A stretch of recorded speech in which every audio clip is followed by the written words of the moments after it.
मैं और मेरे छोटे शिष्य भाई ने एक रहस्यमयी क्षेत्र में अचानक दो प्राचीन विरासतें प्राप्त की। एक थी असाधारण समझ शक्ति और दूसरी थी असीम धन संपत्ति। छोटे शिष्य भाई ने तुरंत धन संपत्ति वाली विरासत चुन ली। जब मेरे पास असीम दौलत होगी तब मेरे पास दुनिया के अनगिनत आध्यात्मिक खजाने होंगे, तब मेरी कल्टीवेशन भी बहुत तेजी से बढ़ेगी। मेरे पास केवल दूसरी विरासत चुनने का विकल्प बचा, लेकिन किसे पता था कि यह विरासत सिर्फ 1 साल के लिए थी। अचानक अथाह धन मिलने के बाद छोटा शिष्य भाई ऐशोआराम और रंगरेलियों में डूब गया। जैसे ही विरासत की अवधि खत्म हुई, उसकी सारी दौलत बर्बाद हो गई। उसकी कल्टीवेशन गिर गई और वह पूरी तरह टूट गया। लेकिन मैं हमेशा मानता था कि केवल समझ शक्ति काफी नहीं होती, इसलिए मैंने दिन रात मेहनत करके अपने शरीर को साधा, क्योंकि शरीर में समाई आध्यात्मिक शक्ति कभी बेकार नहीं जाती।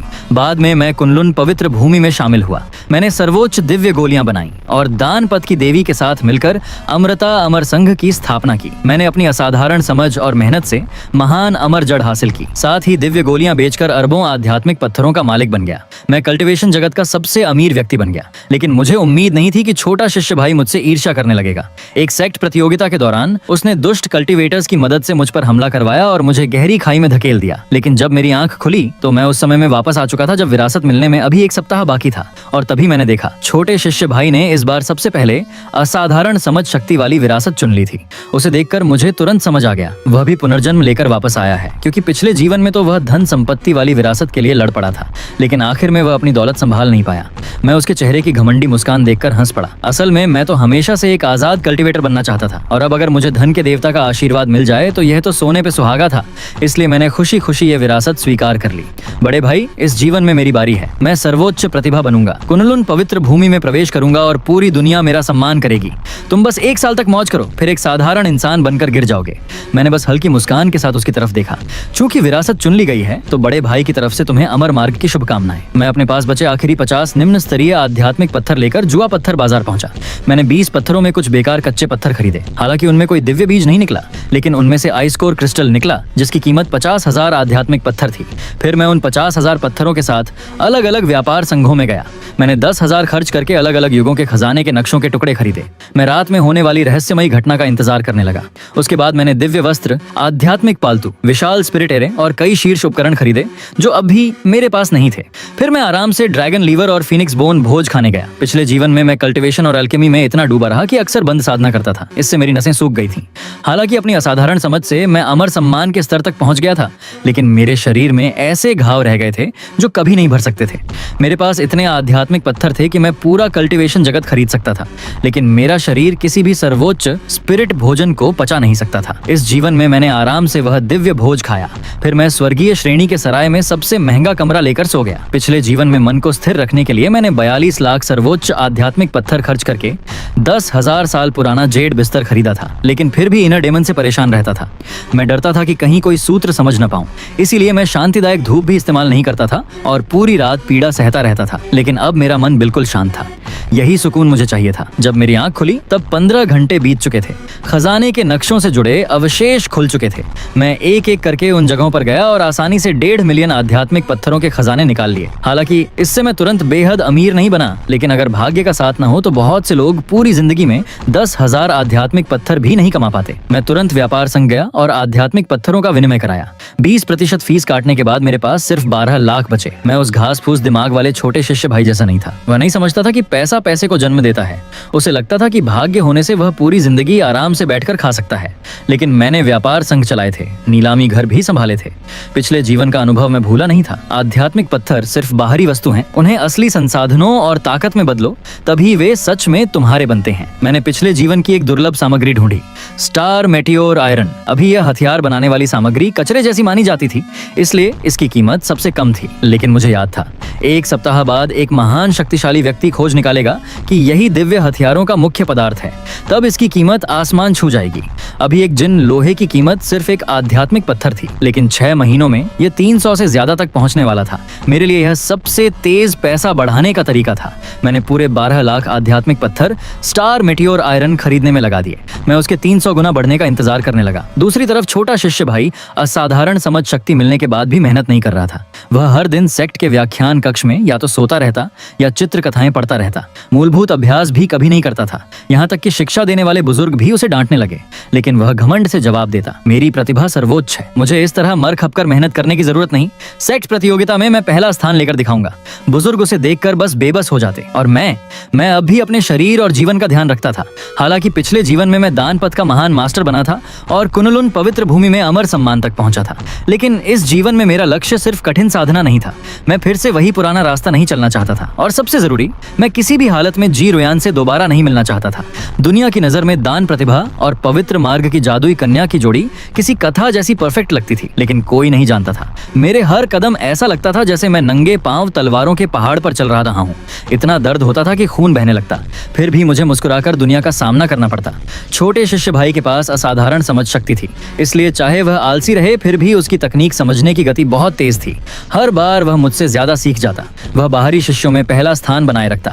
बुजुर्ग और कनिष्ठ शिष्याएं उसकी बहुत तारीफ करती। उसका घमंड तो आसमान छूने लगा था। हर बार जब वह मुझे आराम से चाय पीते देखता तो ताने मारता, बड़े भाई, तुम्हारे पास चाहे कितना भी पैसा हो, तुम कभी मेरी बराबरी नहीं कर सकते।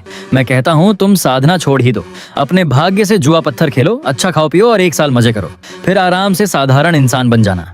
मैंने उसकी बातों पर ध्यान ही नहीं दिया, क्योंकि मेरा स्टार मेटियोर आयरन पहले ही 100 गुना बढ़ चुका था। मेरे स्वर्गीय रहस्य मंडप खाते में 1 करोड़ से ज्यादा आध्यात्मिक पत्थर जमा हो चुके थे। मुझे ऐशो आराम की जिंदगी में कोई दिलचस्पी नहीं थी। मैं सिर्फ इतना चाहता था कि दिन में 3 अच्छे भोजन मिलें और रात में चैन की नींद आए। दिन गुजरते गए, सेक्ट चयन भी करीब आता गया। जब स्टार मेटियोर आयरन की कीमत 300 आध्यात्मिक पत्थर प्रतिदिन पहुंची तो मैंने तुरंत सारा माल बेच दिया। मेरे खाते में 4 अरब से ज्यादा आध्यात्मिक पत्थर जमा हो गए, लेकिन मैंने उन्हें खाली नहीं छोड़ा। पिछले जीवन की यादों के सहारे मैंने कई धन संचय व्यापार संघों में निवेश कर दिया, ताकि पैसा लगातार और पैसा बनाता रहे।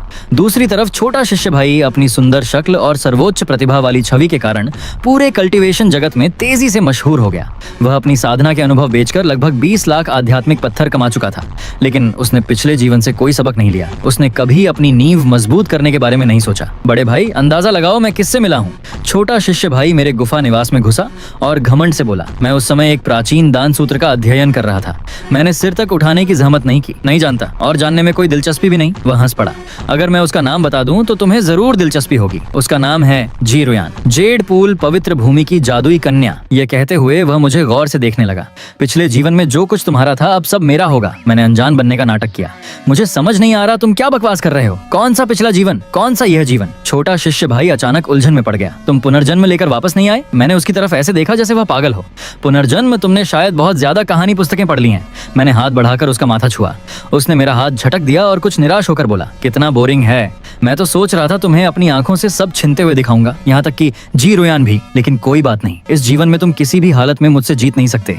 कुनलुन पवित्र भूमि मेरी होगी, जी रुयान मेरी होगी, अमर सम्मान का स्थान भी मेरा होगा। और तुम्हें तो शायद भविष्य में खजाने के नक्शे बेचकर ही गुजारा करना पड़ेगा। उसकी बातें सुनकर मुझे बस हंसी आ रही थी। उसे लगा मैं डर गया हूँ, लेकिन असल में मुझे उसकी हालत पर तरस आ रहा था। तभी उसने मुझे अपने साथ बाहर चलने को कहा। जैसे ही मैं बाहर पहुंचा मैंने देखा जी रुयान वहीं खड़ी थी। उसे देखते ही मेरे अंदर स्वाभाविक घृणा उठी। मैंने मन ही मन सोचा, छोड़ो, ये छोटे शिष्य भाई की अपनी किस्मत है। जो परिणाम होगा उसे खुद भुगतना पड़ेगा। छोटा शिष्य भाई मुस्कुराते हुए बोला, रुयान, तुम्हें मेरे बड़े भाई कैसे लगे? जी रुयान ने मुझे एक नजर देखा और ठंडे स्वर में बोली, कुछ खास नहीं, बस एक साधारण इंसान। उसका जवाब सुनते ही छोटे शिष्य भाई का चेहरा चमक उठा। वह घमंड से मेरी तरफ देखने लगा। सुना बड़े भाई, रुयान भी कहती है कि तुम कुछ खास नहीं हो। मैंने सिर हिलाया। हाँ, सही कह रही है। फिर मैंने बस हल्का सा अभिवादन किया। नमस्ते। छोटा शिष्य भाई मेरी प्रतिक्रिया देखकर थोड़ा निराश हो गया। उसने फिर से घमंड से कहा, मेरे बड़े भाई की सबसे अच्छी बात यह है कि उसे अपनी औकात पता है। वह जानता है कि प्रतिभा और भाग्य दोनों में वह मुझसे नीचे है। मैंने शांत स्वर में जवाब दिया, बिल्कुल, दुनिया में प्रतिभाशाली लोग बहुत कम होते हैं। वह तुरंत हंस पड़ा, और उनमें से 2 हम हैं। फिर उसने जोर से हंसते हुए कहा, भविष्य में पूरा कल्टीवेशन जगत हमारा होगा। तब मेरा बड़ा भाई मेरे यहाँ नौकर बनने के लायक भी नहीं रहेगा। उसकी वह घमंडी हंसी सुनकर मैंने बस मुस्कुराया। फिर मैंने उसे बाहर धक्का दिया और अपने गुफा निवास की सुरक्षा बंद कर दी। मैं नहीं चाहता था कि वह फिर आकर मुझे परेशान करे। लेकिन तभी मेरे संचार जड़ में अचानक एक दिव्य चेतना संदेश आया। जब मैंने वह परिचित आत्मा चिन्ह देखा तो मेरी सांस रुक गई। जी रुयान, लेकिन यह कैसे संभव था? यह संचार जड़ तो मैंने पुनर्जन्म के बाद अभी हाल ही में खरीदा था। मैंने इसका चिन्ह किसी को नहीं बताया था, न सेक्ट के बुजुर्गों को, न छोटे शिष्य भाई को। तो फिर जी रुयान मुझे कैसे ढूंढ पाई? मेरा चेहरा तुरंत गंभीर हो गया, क्योंकि इस जीवन में मैं उससे किसी भी तरह का संबंध नहीं रखना चाहता था। पिछले जीवन में मैंने उसकी संचार जेड में कई बार देखा था कि वह चोरी छिपे कई नश्वर पुरुषों से संपर्क करती थी, और वह सिर्फ एक नहीं थे। उस समय मेरी पूरी दुनिया ही टूट गई थी। दुनिया की नजर में जी रुयान एक महान परिवार की प्रतिभाशाली कन्या थी। उसकी जड़ें असाधारण थीं। वह पवित्र मार्ग की प्रतिभा कहलाती थी। अनगिनत पुरुष कल्टीवेटर्स उसे देवी की तरह पूजते थे, लेकिन कोई नहीं जानता था कि उसके अंदर कितनी गंदगी छिपी हुई है। कल्टीवेशन जगत में एक मशहूर कहावत थी, अगर अमर मार्ग पाना हो तो अमर विधि खोजो, और अगर पत्नी चाहिए तो जी रोयान जैसी। और उसके दाव साथी होने के कारण मैं भी अनगिनत लोगों की ईर्ष्या का कारण बन गया था। वे सब मेरी उपलब्धियों को नजरअंदाज कर देते थे। मेरी दान कला, मेरी मेहनत, मेरी कुर्बानी, सब कुछ। उनकी नजर में मैं सिर्फ जी रोयान का दाव साथी था, लेकिन केवल मैं जानता था उसका दाव साथी होना किसी नरक से कम नहीं था। इतना दर्दनाक कि अगर मुझे हजारों जन्म भी मिलें तो भी मैं उससे कोई रिश्ता नहीं रखना चाहूंगा। लेकिन फिर भी वह इस जीवन में मेरा पीछा क्यों नहीं छोड़ रही थी? उससे बचने के लिए मैंने बिना हिचकिचाए अपना संचार जेड ही नष्ट कर दिया। अगले दिन छोटा शिष्य भाई फिर मेरे गुफा निवास में आया। उसके चेहरे पर घमंडी मुस्कान थी। बड़े भाई, कल कैशी उत्सव है, जी रोयान मुझसे मिलने आने वाली है। उसने कहा है कि वह मुझे जिंदगी का सबसे यादगार और रोमांटिक कैशी उत्सव देगी। मैं सच में बहुत उत्साहित हूँ। मैंने बस ठंडे स्वर में जवाब दिया, हूँ। लेकिन मेरी बेरुखी देखकर उसका चेहरा बिगड़ गया। उसने अचानक मेरे कंधे पकड़ लिए। तुम मुझसे जल रहे हो ना? मैं हंस पड़ा। अगर तुम्हें ऐसा लगता है तो मैं क्या कर सकता हूँ, लेकिन आगे से मेरे सामने जी रोयान का नाम मत लेना। मुझे तुम्हारे रिश्ते में कोई दिलचस्पी नहीं है। यह सुनते ही छोटे शिष्य भाई का चेहरा बदल गया। वह गुस्से से मुझे घूरने लगा। बड़े भाई, मैं तुम्हें चेतावनी दे रहा हूँ, जो भाग्य तुम्हारा नहीं है उस पर लालच मत करो। और वैसे भी जी रोयान तुम्हें कभी पसंद नहीं करेगी। मैंने तुरंत सिर हिलाया। हाँ, सही कहा, उसे तो सिर्फ तुम ही पसंद हो। तुम दोनों हमेशा साथ रहो, तुम्हारा दाव हृदय सदा स्थिर रहे। छोटा शिष्य भाई तुरंत गर्व से बोला, बिल्कुल, इस जीवन में मैं और जी रोयान पूरी दुनिया की सबसे ईर्ष्या योग्य अमर जोड़ी बनेंगे। और तुम बस बेवकूफों की तरह साधना करते रहना। भविष्य में शायद तुम्हें मेरे पवित्र पर्वत का द्वारपाल बनने का मौका दे दूं। मैं सच में समझ नहीं पा रहा था, उसे आखिर इतना आत्मविश्वास मिल कहां से रहा था। भले ही उसके पास असाधारण समझ शक्ति हो, लेकिन वह कभी भी मेरे पिछले जीवन के स्तर तक नहीं पहुंच सकता था। दान मार्ग कोई साधारण युद्ध कला नहीं थी। यह ऐसी चीज नहीं थी जिसे सिर्फ प्रतिभा से सीखा जा सके। इसके लिए अनगिनत संसाधन, अनुभव और बलिदान चाहिए थे। लेकिन मुझे बिल्कुल उम्मीद नहीं थी कि छोटा शिष्य भाई सच में जी रोयान को पूर्वजों की भूमि तक ले आएगा। उस दिन जब मैं साधना खत्म करके अपने गुफा निवास का दरवाजा खोलकर अंदर आया तो मैंने जी रोयान को अपने कमरे में बैठे देखा। उसे देखते ही मेरे शरीर की आध्यात्मिक शक्ति लगभग उलटी बहने लगी। लूचेन, बहुत समय बाद मिले। उसकी आवाज सुनकर मेरा दिल जोर जोर से धड़कने लगा, लेकिन यह डर की वजह से था। मैंने तुरंत अनजान बनने का नाटक किया। तुम कौन हो? मेरे गुफा निवास में बिना अनुमति कैसे घुस आई? जी रोयान धीरे धीरे खड़ी हुई। उसके चेहरे पर ठंडी मुस्कान थी। वह अंधेरे में छिपे जहरीले सांप जैसी लग रही थी। मेरा नाम जी रोयान है और मैं तुम्हारे पिछले जीवन की दाव साथी हूँ। उसकी बात सुनते ही मेरी रीढ़ में सिहरन दौड़ गई। तभी मुझे एहसास हुआ, पुनर्जन्म लेने वाला सिर्फ मैं और छोटा शिष्य भाई ही नहीं थे। जी रोयान भी पुनर्जन्म लेकर वापस आई थी। अब मुझे समझ आया कि वह मेरा आत्मा चिन्ह कैसे ढूंढ पाई। मैंने खुद को जबरदस्ती शांत किया और गुस्से से बोला, जी रोयान, तुम्हारा दाव साथी मेरा छोटा शिष्य भाई है, मैं नहीं। अभी तुरंत मेरे गुफा निवास से बाहर निकलो। लेकिन जी रोयान बस हल्के से हंसी। लूचेन, अब नाटक मत करो। मुझे पता है तुम भी पुनर्जन्म लेकर वापस आए हो। उसने मेरे अल्केमी मंच पर रखी प्राचीन दान पांडुलिपि उठा ली, वरना तुम्हें यह दान सूत्र आ ही नहीं सकता था। मेरा चेहरा हल्का सा बदल गया, लेकिन मैं तुरंत शांत हो गया। ये तो सिर्फ मूलभूत दान ज्ञान है। अगर मुझे थोड़ी बहुत अल्केमी आती है तो इसमें अजीब क्या है? असल में जी रोयान को दान मार्ग के बारे में कुछ भी नहीं पता था। वह सिर्फ एक गठन विशेषज्ञ थी। उसे तो यह भी समझ नहीं आ सकता था कि मेरे सामने रखा सूत्र प्राचीन दिव्य सूत्र था या शुरुआती स्तर की पुस्तक। तभी अचानक छोटा शिष्य भाई अंदर आ गया। जैसे ही उसने जी रोयान को मेरे कमरे में देखा, उसकी आंखें लाल हो गईं। वह पागलों की तरह चिल्लाया, तुम दोनों यहाँ क्या कर रहे हो? उसने गुस्से में अपनी आध्यात्मिक शक्ति छोड़ दी और मुझे पीछे धकेल दिया। फिर उसने जी रोयान का हाथ पकड़कर उसे अपनी तरफ खींच लिया। जब जी रोयान मेरे पास से गुजरी तो मैंने सीधे उसके ऊपर थूक दिया। यह वही घृणा थी जो मैं 2 जीवनों से अपने अंदर दबाए बैठा था। जी रोयान ने तुरंत आध्यात्मिक शक्ति से उसे रोक लिया। उसकी आंखों में गुस्सा चमक उठा, लेकिन अंत में वह छोटे शिष्य भाई के साथ बाहर चली गई। उनके जाने के बाद छोटा शिष्य भाई फिर वापस आया। उसके हाथ में एक चमकता हुआ मोती था। उसे देखते ही मेरे अंदर फिर घिन उठी, क्योंकि पिछले जीवन में जी रोयान ने यही मोती मुझे भी दिया था और उसने मुझे कभी उसे उतारने नहीं दिया। हर बार उस मोती को देखते हुए मुझे ऐसा लगता था जैसे मैं अपनी आत्मा को काट देना चाहता हूँ, क्योंकि वह कोई साधारण आभूषण नहीं था। वह आत्मा की निगरानी करने वाला जादुई उपकरण था। लेकिन पिछले जीवन में मैं जी रोयान का विरोध करने की हिम्मत नहीं कर पाया था। वह मेरे लिए किसी इनर डेमन जैसी बन चुकी थी, इसलिए मैं बस कैदी की तरह वह मोती पहनकर जीता रहा। अब छोटा शिष्य भाई गर्व से वही मोती मेरे सामने लहरा रहा था। जब उसने मेरे चेहरे की नफरत देखी तो उसे लगा मैं जल रहा हूँ। वह और भी घमंड से बोला, देखा, यह जी रोयान ने मुझे खुद दिया है। मैंने बस उसे एक ठंडी नजर से देखा और आंखें घुमा ली। बहुत जल्द कुनलुन पवित्र भूमि की शिष्य भर्ती शुरू हो गई। मैंने परीक्षा आसानी से पास कर ली। भले ही इस जीवन में मैंने पिछले जन्म जैसा चौंका देने वाला प्रदर्शन नहीं किया, लेकिन अपने सर्वोच्च जादुई उपकरणों की मदद से मैं फिर भी आसानी से आगे निकल गया। छोटा शिष्य भाई भी पूरे आत्मविश्वास के साथ परीक्षण टॉवर से बाहर आया। जैसे ही वह बाहर निकला, स्वर्गीय रहस्य मंडप के शिष्य तुरंत उसके चारों तरफ इकट्ठा हो गए। लेकिन हमारे बीच अंतर बहुत बड़ा था। उसके पास सिर्फ ऊपर ऊपर की प्रतिभा थी। वह भाग्य से अमीर बना हुआ एक नया अमीर आदमी था। जब उसने मुझे साधारण घूमते हुए देखा तो उसने तुरंत मुझे पकड़ लिया और मुझे प्रकाश रिकॉर्ड पत्थर के सामने खड़ा कर दिया। उसका रूप दिव्य और आत्मविश्वास से भरा था, जबकि मैं जानबूझकर खुद को एक साधारण भटकते कल्टीवेटर जैसा दिखा रहा था। हम दोनों की तुलना होते ही बाकी शिष्य जोर जोर से उसकी तारीफ करने लगे, लेकिन मुझे इसकी बिल्कुल परवाह नहीं थी। मैं तो जानबूझकर उसकी पृष्ठभूमि का हरा पत्ता बनने को तैयार था, क्योंकि जितना ज्यादा ध्यान उस पर जाएगा उतना ही कम लोग मेरी तरफ देखेंगे।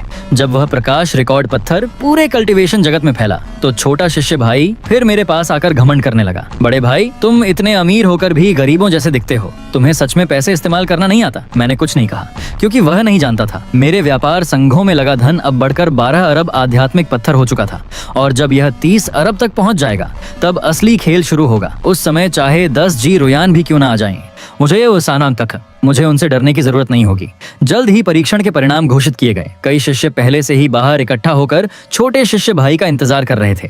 आखिर उसने पहले ही दावा कर दिया था कि वह प्रथम स्थान हासिल करेगा, इसलिए चाहे वह जीते या हारे, सब लोग उससे सीखना चाहते थे। और मैं तो पहले ही चुपचाप भीड़ से दूर निकल गया था। मैं किसी अनावश्यक कर्म में नहीं पड़ना चाहता था, लेकिन परिणाम आने से पहले ही मुझे 2 महान पवित्र भूमियों कुनलुन और पेंगलाई के बुजुर्गों के संदेश मिले। वे दोनों मुझे अपने संप्रदाय में शामिल होने का निमंत्रण दे रहे थे। उन्होंने मुझे भारी संसाधन देने का वादा भी किया। यह सब पिछले जीवन जैसा ही था। इससे साफ था कि मेरा परिणाम बहुत अच्छा आया था, लेकिन मैंने दोनों पवित्र भूमियों का प्रस्ताव विनम्रता से ठुकरा दिया। मैंने साफ कहा, मैं तियान दाओ अकादमी में शामिल होना चाहता हूँ। मैं मानव जाति के लिए दान मार्ग में योगदान देना चाहता हूँ। पिछले जीवन में भी मेरा यही सपना था, लेकिन उस समय मैं जी रुयान के नियंत्रण में था। मैं सिर्फ उसके लिए दान बनाने का औजार बनकर रह गया था। इस जीवन में मैं फिर कभी कुनलुन की चमक के पीछे नहीं भागूंगा और न ही जी रुयान से कोई रिश्ता रखूंगा। शायद इस बार मैं सच में आजाद रह सकूं। जल्द ही परिणाम घोषित हुए और हमेशा की तरह छोटे शिष्य भाई का स्कोर मुझसे सिर्फ 1 अंक ज्यादा था।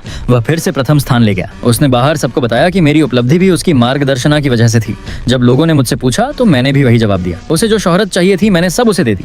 मुझे इन झूठी प्रसिद्धियों में कोई दिलचस्पी नहीं थी। उसकी सर्वोच्च प्रतिभा वाली छवि और मजबूत हो गई। उसके अनुयायियों की संख्या फिर बढ़ गई। फिर संप्रदाय चुनने का समय आया। छोटा शिष्य भाई मेरी तरफ देखकर बोला, अच्छा है कि तुम्हें कुनलुन में कोई दिलचस्पी नहीं, तुम तियान दाओ अकादमी में ही चले जाओ, लेकिन जब तुम अपनी पहचान तख्ती सक्रिय करो तो वह मेरे सामने करना, कहीं तुम बाद में अपना फैसला बदल न दो। मैंने लापरवाही से सिर हिलाया। फिर मैंने उसी के सामने तियान दाओ अकादमी चुनी और विशेष रूप से प्राचीन दान गठन शाखा में प्रवेश लिया। यह वही मार्ग था जिसे मैं पिछले जीवन में सबसे ज्यादा समझ चुका था, इसलिए मैं इससे बेहद परिचित था। बहुत जल्दी छोटा शिष्य भाई और जी रुयान पूरे कल्टीवेशन जगत में खुलेआम दाव साथी बन गए।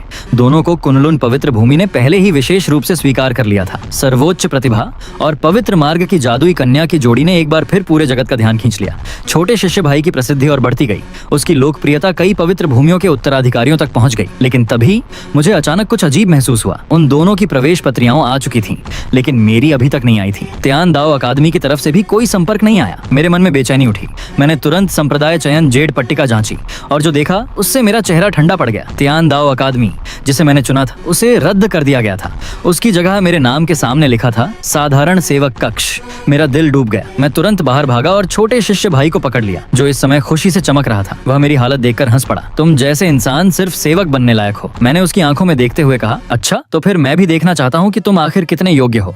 मैं किसी भी हालत में तियान दाओ अकादमी छोड़ने वाला नहीं था, क्योंकि सिर्फ वहीं जाकर मैं सच में जी रुयान से पूरी तरह दूर हो सकता था। पिछले जीवन में मेरी मुलाकात तियान दाओ अकादमी के प्रधानाचार्य से हुई थी। मेरे पास उनका आत्मा चिन्ह भी था। मैंने तुरंत उन्हें संदेश भेजा और अपनी पूरी स्थिति समझाई। उन्होंने मुझे तुरंत मध्य महाद्वीप की पवित्र राजधानी आने को कहा। मैंने बिना समय गंवाए शून्य यात्रा की और वहां पहुंच गया। प्रधानाचार्य से दाव चर्चा करने के बाद उन्होंने तुरंत मुझे विशेष रूप से स्वीकार करने का फैसला कर लिया। इतना ही नहीं, उन्होंने मुझे एक स्वतंत्र दान गठन गुफालोक देने का भी वादा किया। बस शर्त यह थी कि शोध के लिए संसाधन मुझे खुद देने होंगे। लेकिन यह मेरे लिए कोई समस्या नहीं थी, क्योंकि मेरे व्यापार संघ की संपत्ति अब 30 अरब आध्यात्मिक पत्थरों तक पहुंच चुकी थी। मुझे पैसों की कमी नहीं थी, मुझे सिर्फ एक मंच चाहिए था और ऐसे लोग जो मेरे मार्ग की रक्षा कर सकें। लेकिन जब छोटे शिष्य भाई को पता चला कि मैं सच में तियानदाओ अकादमी जा रहा हूँ तो वह हैरान रह गया। ये कैसे संभव है? तुम्हें तियानदाओ अकादमी ने कैसे स्वीकार कर लिया? क्या तुम्हारे पास कोई अलौकिक शक्ति है? फिर वह अचानक हंसने लगा। कोई बात नहीं, हमारी विरासत जल्दी ही समाप्त होने वाली है। जब कुनलुन का प्रवेश परीक्षण शुरू होगा तब तुम्हारी असली औकात सामने आ जाएगी। मैंने शांत स्वर में जवाब दिया। जब तक मैं आधिकारिक रूप से स्वीकार हो चुका हूँ मुझे कोई बाहर नहीं निकाल सकता। छोटा शिष्य भाई घमंड से बोला। मैं तो 10,000 वर्षों में एक बार जन्म लेने वाला पुनर्जन्मी अमर हूँ। वे लोग मुझे निकालने की हिम्मत भी नहीं करेंगे। मैंने उसकी तरफ देखा तक नहीं। फिर मैं अपनी रोशनी की धारा पर सवार होकर अपने सपने की ओर निकल पड़ा। इस जीवन में मैं सच में मानव जाति के दान मार्ग को आगे बढ़ाना चाहता था। लेकिन जैसे ही मैं मध्य महाद्वीप पहुंचा मेरा संचार जेड अचानक चमक उठा। मैंने सोचा यह तियानदाओ अकादमी का संदेश होगा, लेकिन अगले ही पल जी रुयान की ठंडी और जहरीली आवाज मेरे कानों में गूंज उठी। लू चेन, मैं तुम्हें आखिरी बार चेतावनी दे रही हूँ, तुरंत तियानदाओ अकादमी छोड़ दो, वरना मैं तुम्हारे छोटे शिष्य भाई को ऐसी मौत दूंगी कि वह मरने की भीख मांगेगा। उसकी बात सुनते ही मेरी आंखें ठंडी हो गईं। पिछले जीवन में भी उसने कई बार छोटे शिष्य भाई की जान का इस्तेमाल मुझे नियंत्रित करने के लिए किया था। तब मैं रिश्तों और भावनाओं में बंधा हुआ था, इसीलिए वह मेरी सबसे बड़ी कमजोरी बन गई थी। लेकिन इस जीवन में उसने बार बार मेरी राह रोकने की कोशिश की, यहाँ तक कि मेरे संप्रदाय चयन तक में हस्तक्षेप किया। उसने मेरे अंदर बची आखिरी सहशिष्य भावना भी खत्म कर दी थी। अब मैं उसकी किसी भी धमकी में नहीं आने वाला था। और सबसे बड़ी बात, मैं अब फिर कभी जी रोयान से कोई रिश्ता नहीं रखना चाहता था। मैंने बिना एक शब्द बोले सीधा आत्मा संपर्क काट दिया। फिर मैंने उसका संचार पूरी तरह ब्लॉक कर दिया। उसके बाद मैं तियानदाओ अकादमी पहुंचा। प्रधानाचार्य ने मुझे सीधे मुख्य सभागार में बुलाया। जैसे ही मैं अंदर गया उन्होंने मुझे कई प्रकाश रिकॉर्ड पत्थर थमा दिए। इनमें तुम्हारे खिलाफ शिकायतें दर्ज हैं। कहा जा रहा है कि तुम्हारा दाव हृदय भ्रष्ट है और तुमने परीक्षण में धोखा किया है। तुम्हारा क्या कहना है? मैं तुरंत समझ गया ये सब जी रुयान का काम था, क्योंकि वह जानती थी अगर मैं तियानदाओ अकादमी में प्रवेश कर गया तो मैं स्वर्गीय दाओ की सुरक्षा में आ जाऊंगा। तब उसके लिए मुझे नियंत्रित करना असंभव हो जाएगा। मैंने शांत होकर जवाब दिया, प्रधानाचार्य, मेरा अंतर्मन पूरी तरह साफ है। अगर आपको संदेह है तो आप मुझे निरीक्षण अवधि में रख सकते हैं। कुछ क्षण चुप रहने के बाद प्रधानाचार्य मुस्कुराए। उन्होंने मेरे कंधे पर हाथ रखा। तुम्हें मैं खुद यहाँ लाया हूँ, इसलिए मैं तुम पर भरोसा करता हूँ। उम्मीद है तुम मानव जाति के दान मार्ग में महान योगदान दोगे। हमें तुम्हारे जैसे लोगों की बहुत जरूरत है। फिर उन्होंने सभा भवन के बाहर की तरफ हाथ हिलाया। मैंने पीछे मुड़कर देखा और अगले ही पल मेरी सांसें रुक गईं। वहाँ खड़ी थी सू छिंग्युए, वही चेहरा जिसे मैं 2 जन्मों से भूल नहीं पाया था। मेरा दिल जोर जोर से धड़कने लगा। प्रधानाचार्य मुस्कुराए। सू छिंग्युए तुम्हारे गुफा लोक में शामिल होकर तुम्हारे साथ दान सूत्रों पर शोध करना चाहती है। क्या तुम उसे स्वीकार करोगे? मैंने बिना सोचे तुरंत सिर हिलाया। हाँ, मैं तियानदाओ अकादमी में सिर्फ मानव जाति की मदद करने के लिए नहीं आया था। मैं यहाँ सू छिंग्युए के लिए भी आया था। मैं उसके साथ दाओ की खोज करना चाहता था, उसके साथ अमृता की राह पर चलना चाहता था। सू छिंग्युए धीरे धीरे मेरे सामने आई। उसने अपना हाथ आगे बढ़ाया। वरिष्ठ भाई लू, अब से कृपया मेरा मार्गदर्शन कीजिए। मैं थोड़ा घबराते हुए उसका हाथ पकड़ने लगा, लेकिन तभी उसने अचानक मेरा हाथ कसकर पकड़ लिया। उसकी आंखें सीधे मेरी आंखों में देख रही थीं। लू चेन, मैं बहुत लंबे समय से तुम्हारा इंतजार कर रही थी। मैं चौंक कर उसे देखने लगा। तुम मुझे जानती हो? सू छिंग्युए हल्के से मुस्कुराई। उसकी आंखों में ऐसा भाव था जैसे उसने अनगिनत वर्षों तक मेरा इंतजार किया हो। मैं तुम्हें बहुत लंबे समय से जानती हूँ, इतना लंबा जैसे एक पूरा जीवन बीत गया हो। उसकी बात सुनते ही मेरा दिल जोर से कांप उठा। मैं तुरंत समझ गया, वह भी पुनर्जन्म लेकर वापस आई थी। मैं हमेशा सोचता था कि पिछले जीवन में मेरा प्यार सिर्फ एकतरफा था, लेकिन अब पता चला वह भी मेरा इंतजार कर रही थी। मेरी आंखें हल्की लाल हो गईं। मैंने उसे गहराई से देखते हुए धीरे से पूछा, तो क्या मैं तुम्हें गले लगा सकता हूँ? सू छिंग्युए ने बिना झिझक अपनी बाहें फैला दी। मैंने उसे कसकर अपनी बाहों में भर लिया। उसके शरीर की गर्माहट महसूस करते ही मुझे लगा जैसे मैं किसी सपने में हूँ, और मैं कभी इस सपने से जागना नहीं चाहता था। बहुत जल्द मैं और सू छिंग्युए ने मिलकर दान संघ की स्थापना की। हमने पिछले जीवन की यादों के सहारे उन सभी प्रतिभाशाली लोगों को पहले ही अपने साथ जोड़ लिया जो भविष्य में महान बनने वाले थे, लेकिन अभी सिर्फ बाहरी शिष्य थे। शोध के लिए आध्यात्मिक पत्थर मैं खुद देता था, इसलिए हम बिना किसी रोक टोक के प्रयोग कर सकते थे। हमारी टीम के हर दान सूत्र में सुधार होता गया। एक के बाद एक हम ऐसे परिणाम निकालने लगे जो पूरे कल्टीवेशन जगत से कई कदम आगे थे। इससे मानव जाति की ताकत तेजी से बढ़ने लगी, यहाँ तक कि दानव जाति और राक्षस जाति भी हमसे डरने लगी। सुना गया कि राक्षस सम्राट ने मुझे मारने के लिए बहुत बड़ा इनाम घोषित किया है, लेकिन कोई भी मुझे ढूंढ नहीं पाया, क्योंकि तियानदाओ अकादमी में प्रवेश करने के बाद मैं अब लू चेन नहीं रहा था। मेरी नई पहचान थी तियान जी। मैं और सू छिंग्युए हर मामले में एक दूसरे के लिए बिल्कुल उपयुक्त थे, चाहे दाओ की समझ हो या जीवन का लक्ष्य। हम दोनों साथ में दान बनाते थे, साथ में युगल साधना करते थे, और युगल साधना के बाद फिर साथ में दान शोध करते थे। अपने प्रिय व्यक्ति के साथ अपने प्रिय मार्ग पर चलना, ये मेरे लिए दुनिया की सबसे बड़ी खुशी थी। जहाँ तक जी रुयान का सवाल था, वह अब मेरे जीवन का इनर डेमन नहीं रही थी। मैं अब उसका शिकार नहीं था, और न ही वह मेरे जीवन में कोई महत्व रखती दिखती थी। जहाँ तक छोटे शिष्य भाई और जीरोयान की बात थी, मुझे उनकी जिंदगी में अब कोई दिलचस्पी नहीं थी, लेकिन मैं पूरी तरह दुनिया से कटा हुआ भी नहीं था। कभी कभी मैं स्वर्गीय रहस्य समाचार देख लिया करता था और वहीं से मुझे उनके बारे में खबरें मिलती थीं। इस जीवन में मेरे बिना जी रुयान कभी भी पिछले जीवन जैसी महान पवित्र मार्ग नेता नहीं बन पाई। उसने फिर भी दिव्य कथा संघ बनाने की कोशिश की, लेकिन सिर्फ आधे साल में वह टूट गया, क्योंकि वह हर जगह अपने आकर्षण जादू का इस्तेमाल करके लोगों से आध्यात्मिक पत्थर ठग रही थी। आखिरकार उसे कानून सभा ने पकड़ लिया और उसे लेइफेंग टॉवर में 150 वर्षों के लिए कैद कर दिया गया। जहां तक छोटे शिष्य भाई का सवाल था, उसकी असाधारण समझ शक्ति वाली विरासत समाप्त हो चुकी थी। कुनलुन पवित्र भूमि की प्रवेश प्रतियोगिता में वह कोई भी दिव्य कला इस्तेमाल नहीं कर पाया। यहाँ तक कि वह सबसे आसान मंत्र भी ठीक से याद नहीं कर पा रहा था। उसे मूलभूत शास्त्र तक समझ नहीं आ रहे थे। उसकी सर्वोच्च प्रतिभा वाली छवि एक ही पल में टूट गई। उसके सारे अनुयायियों ने उससे मुंह मोड़ लिया। पूरा कल्टीवेशन जगत उसका मजाक उड़ाने लगा और पिछले जीवन की तरह वह फिर से एक साधारण बेकार इंसान बन गया। गरीबी, अपमान और टूटे हुए दाव हृदय ने उसे पूरी तरह बर्बाद कर दिया। कहते हैं कि वह हर मिलने वाले कल्टीवेटर से एक ही सवाल पूछता फिरता था, मैं आखिर कहाँ गलत हो गया? लेकिन कोई उसे जवाब नहीं देता था। अगर मैं उसे जवाब देता तो बस इतना कहता, तुमने क्या चुना यह महत्वपूर्ण नहीं था। महत्वपूर्ण यह था कि तुम्हारा दाव हृदय कभी दृढ़ नहीं था। सिर्फ अपनी मेहनत से कमाई गई शक्ति ही कभी नहीं छिनती। दान संघ की स्थापना को 3 वर्ष बीत चुके थे। मेरे और सू छिंग्युए के संयुक्त प्रबंधन में वह पूरे कल्टीवेशन जगत की सबसे प्रभावशाली शक्तियों में से एक बन चुका था। हालांकि उसकी नींव कुनलुन या जेड पूल जैसी पवित्र भूमियों जितनी गहरी नहीं थी, लेकिन हमारे पास अनगिनत सर्वोच्च दान सूत्र और शीर्ष दान गोलियां थीं। इसी वजह से सभी संप्रदाय हमारा सम्मान करते थे। हम हमेशा मानव जाति के हित को सबसे ऊपर रखते थे। हमने संशोधित मूलभूत शरीर सुदृढ़ीकरण दान और कई उच्च स्तरीय गोलियां बहुत कम कीमत पर बेचना शुरू किया। पहले जहां लोग साधना की बाधाएं पार नहीं कर पाते थे, अब दान संघ की गोलियों की मदद से यह सामान्य बात बन गई थी। मैं अब भी तियान जीजी नाम का ही उपयोग करता था। अधिकतर समय मैं अपने दान गठन गुफालोक में रहता और बाहरी दुनिया के मामलों में कम ही हस्तक्षेप करता।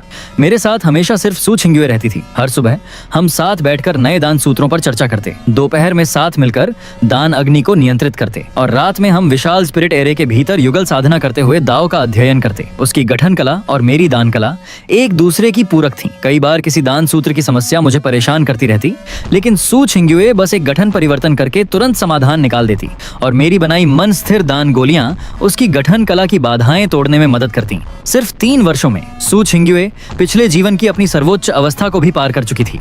वह पूरे कल्टीवेशन जगत की सबसे महान गठन विशेषज्ञ बन गई। अब कोई भी गठन जादुई कन्या जी रुयान का नाम तक नहीं लेता था। लोग अब सिर्फ एक ही बात कहते थे, दान और गठन की दिव्य जोड़ी मानव जाति की आशा है। एक दिन मैं अपने गुफालोक में 9 परिवर्तन पुनर्जीवन दान बना रहा था। यह एक प्राचीन दिव्य दान था, ऐसा दान जो मृत व्यक्ति को भी जीवित कर सकता था। पिछले जीवन में मैंने अपनी पूरी जिंदगी लगा दी थी, फिर भी इसे सफलतापूर्वक नहीं बना पाया था। लेकिन इस जीवन में मेरे पास असाधारण भाग्य था।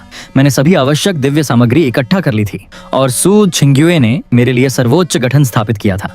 दान अग्नि स्थिर थी, आध्यात्मिक ऊर्जा पूरी तरह संतुलित थी, सब कुछ सफलता के बेहद करीब था। तभी गुफालोक के बाहर से शिष्यों की घबराई हुई आवाजें सुनाई दी। वरिष्ठ दानव जाति और राक्षस जाति ने मानव सीमा पर बड़ा हमला कर दिया है। सभी पवित्र भूमियां युद्ध में उतर चुकी हैं, लेकिन शत्रुओं ने प्राचीन विनाशकारी हथियार निकाल लिया है। हमारी सेना लगातार हार रही है। कृपया दान संघ सहायता करे। मैंने धीरे धीरे दान अग्नि शांत की। सू छिंग्युए पहले ही उठ चुकी थी। उसकी आंखों में ठंडी चमक थी। मैंने उसकी तरफ देखते हुए कहा, 9 परिवर्तन पुनर्जीवन दान में सिर्फ अंतिम चरण बाकी है। तुम पहले दान संघ के शिष्यों को लेकर सीमा पर जाओ। हमारी उपचार और शक्ति वृद्धि गोलियां लेकर जाओ। कम से कम मानव सेना को टिके रहने में मदद करनी होगी। सू छिंग्युए ने सिर हिलाया, लेकिन जाने से पहले उसने मेरे चारों तरफ और भी मजबूत सुरक्षात्मक गठन बना दिया। सावधान रहना। उसकी आवाज में चिंता साफ थी। 3 दिन बाद अंततः 9 परिवर्तन पुनर्जीवन दान सफल हो गया। दान पूरा होते ही आकाश में दिव्य प्रकाश फैल गया। पूरा संसार दान की सुगंध से भर गया। स्वर्ग और पृथ्वी तक कांप उठे। मैंने दान को सुरक्षित रखा और तुरंत सीमा युद्ध भूमि की तरफ निकल पड़ा। पिछले जीवन में मैं उन लोगों की रक्षा नहीं कर पाया था जिन्हें मैं बचाना चाहता था, लेकिन इस जीवन में मेरे पास शक्ति भी थी, साथी भी थे और प्रभाव भी। इस बार मैं कोई पछतावा नहीं छोड़ूंगा। जब मैं सीमा पर पहुंचा तो पूरा युद्ध क्षेत्र खून और लाशों से भर चुका था। कुनलुन पवित्र भूमि के शिष्य भारी संख्या में मारे जा चुके थे। सिर्फ सू छिंग्युए द्वारा स्थापित रक्षा गठन ही मुश्किल से टिके हुए थे। तभी किसी ने मुझे देखकर राहत की सांस ली। तियान जीजी, पवित्र सम्मान आ गए। दुश्मन का प्राचीन हथियार बहुत भयानक है। हमारे गठन ज्यादा देर नहीं टिक पाएंगे। मैं बस हल्का सा मुस्कुराया। फिर मैंने 9 परिवर्तन पुनर्जीवन दान निकाला और घायल शिष्यों में बांटना शुरू कर दिया। जब तक यह दान मौजूद है तब तक मृत्यु भी तुम्हें नहीं ले जा सकती। मैंने हाथ उठाकर दान गोलियों को आकाश में उछाल दिया। अगले ही पल वे अनगिनत प्रकाश कणों में बदल गईं और घायल साधकों के शरीरों में समा गईं। जो लोग अभी मौत के कगार पर थे वे अचानक फिर से खड़े हो गए। उनके घाव पल भर में भरने लगे, टूटी हड्डियां जुड़ गईं, सूखी आध्यात्मिक शक्ति वापस लौट आई। यह देखकर सभी पवित्र भूमियों के बुजुर्ग स्तब्ध रह गए। उन्होंने तुरंत मेरी तरफ झुककर सम्मान प्रकट किया। त्यान जी पवित्र सम्मान की जय। मैंने बस हाथ हिलाया। फिर मेरी नजर उस प्राचीन विनाशकारी हथियार पर गई जो दानव जाति की सेना के बीच तैर रहा था। उसके चारों तरफ घना काला धुआं घूम रहा था। वह भयानक और अशुभ ऊर्जा फैला रहा था। मैं उसे पहचान गया। पिछले जीवन में यही हथियार मानव जाति की हार का सबसे बड़ा कारण बना था। मैं बिना हिचकिचाए उसकी तरफ उड़ गया। दानव जाति का नेता तुरंत गरजा, रुको, एक इंसान होकर हमारी दिव्य वस्तु को छूने की हिम्मत करता है। उसके आदेश के साथ ही अनगिनत दानव साधक मेरी तरफ टूट पड़े। मैं ठंडे स्वर में हुंसा। अगले ही पल मेरी दान अग्नि फट पड़ी। वह सैकड़ों अग्नि ड्रैगनों में बदल गई और दुश्मनों को निगलने लगी। साथ ही मैंने स्टार मेटियोर आयरन से बनी अपनी दिव्य तलवार निकाली। एक ही वार में विशाल तलवार ऊर्जा ने दानव सेना की पंक्तियां चीर दी। मैं सीधा उस प्राचीन हथियार के सामने पहुंच गया, लेकिन जैसे ही मैं उसे सील करने वाला था, एक ठंडी और जहरीली हंसी सुनाई दी। मैंने मुड़कर देखा और अगले ही पल मेरी आंखें सिकुड़ गईं। जी रुयान, वह दानव जाति की सेना के बीच खड़ी थी। उसके पूरे शरीर के चारों तरफ काला धुआं घूम रहा था। उसकी आंखों में पागलपन भरा हुआ था। वह सच में लेइफेंग टॉवर से भाग निकली थी और अब दानव जाति के साथ मिल चुकी थी। मैंने उसे देखकर ठंडे स्वर में कहा, लगता है सजा भी तुम्हारी गंदगी साफ नहीं कर पाई। लेकिन अब मेरे दिल में उसके लिए कोई भाव नहीं बचा था। मेरे लिए वह सिर्फ एक मस्खरा थी। तभी प्राचीन हथियार ने अचानक भयानक ऊर्जा छोड़ी। सू छिंग्युए ने तुरंत विशाल गठन सक्रिय कर दिया। एक के बाद एक रक्षा परतें युद्ध भूमि पर फैल गईं। लेकिन फिर भी उस हथियार की शक्ति इतनी भयानक थी कि सू छिंग्युए के मुंह से खून निकल आया। उसे घायल होते देख मेरा दिल कस गया। मैं तुरंत उसके सामने आकर खड़ा हो गया। मैंने अपनी सारी आध्यात्मिक शक्ति सक्रिय कर दी। दान शक्ति और आध्यात्मिक शक्ति मिलकर सुनहरी ढाल में बदल गईं, जिसने उस हथियार का प्रहार रोक लिया। फिर मैंने अपने पास मौजूद सारा स्टार मेटियोर आयरन निकाल लिया। मैंने दान शक्ति से उसे तुरंत शुद्ध और पिघलाना शुरू किया। कुछ ही पलों में एक सर्वोच्च दिव्य तलवार जन्म ले चुकी थी। उस तलवार पर सू छिंग्युए द्वारा बनाए गए गठन चिन्ह चमक रहे थे। उसमें मेरी दान शक्ति की गर्माहट भी थी और उसकी गठन शक्ति की स्थिरता भी। मैंने तलवार को दोनों हाथों से पकड़ा, फिर पूरी शक्ति के साथ आकाश में छलांग लगाई। टूट जाओ! एक विशाल वार सीधे प्राचीन हथियार पर गिरा। पूरा आकाश कांप उठा। काली ऊर्जा बिखरने लगी। भयानक शक्ति धीरे धीरे टूट गई और अगले ही पल वह प्राचीन विनाशकारी हथियार टुकड़ों में बिखर गया। हथियार टूटते ही जी रुयान चीख उठी। उसका चेहरा सफेद पड़ गया और उसने खून उगल दिया। उसका शरीर हवा में डगमगाने लगा। दानव जाति का नेता यह देखकर डर गया। वह तुरंत सेना को पीछे हटाने लगा, लेकिन अब बहुत देर हो चुकी थी। सू छिंग्युए ने विशाल हत्या गठन सक्रिय कर दिया और मैंने अपनी दान अग्नि से पूरे युद्ध क्षेत्र को घेर लिया। सिर्फ 1 घंटे के भीतर दानव और राक्षस जाति की सेना पूरी तरह टूट गई। मानव जाति ने आखिरकार यह युद्ध जीत लिया।